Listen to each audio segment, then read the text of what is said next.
Siamo così giunti ai piedi dello Stelvio, che dovrà dare un primo assestamento e portare alla ribalta gli scalatori puri. Del Rio è impaziente di vedersela con questo colosso e perciò pianta in asso il gruppo, andandosene tutto solo in cerca di gloria. La sua impresa è pazzesca, ma può avere due scopi: vincere le 200.000 lire in palio e farsi notare da Jacques Godet, che è venuto a parlare del tour. Alle spalle di Del Rio, Gaulle, Maule, Fornara e Buratti cominciano a assaggiare le condizioni dei più diretti avversari, forse in vista di un attacco a fondo che dovrebbe venire negli ultimi chilometri di ascesa.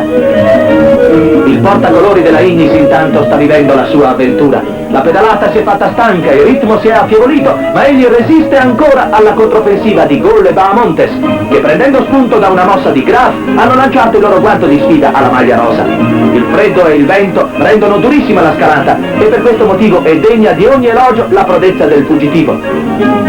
Al passo dello Stelvio il coraggioso Del Rio transita ancora per primo, salutato dal caloroso applauso dei tifosi che hanno sfidato le intemperie per venire fin quassù.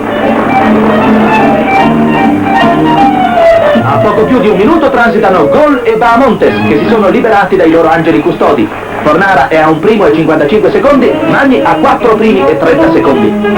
Nella discesa i due stranieri saranno vittime di forature, cosicché i loro generosi sforzi verranno completamente annullati e resteranno tagliati fuori dalla lotta. Dopo Trafori, Fornara e Maule inseguono Padovan, rimasto solo in testa. Più indietro Magni è letteralmente scatenato. La sua azione lo porterà in breve sui primi, di modo che verso Merano si forma un plotone di 17 uomini che si contenderanno allo sprint quel successo che si riteneva attingibile solo da uno scalatore. Sul traguardo Maule precede Magni e conferma il verdetto di Sondrio, che lo ha designato come uno dei più temibili rivali di Fornara. Lo Stelvio non ha avuto funzione risolutrice, ma ci ha rivelato un giovane in grado di vincere la massima corsa a parte.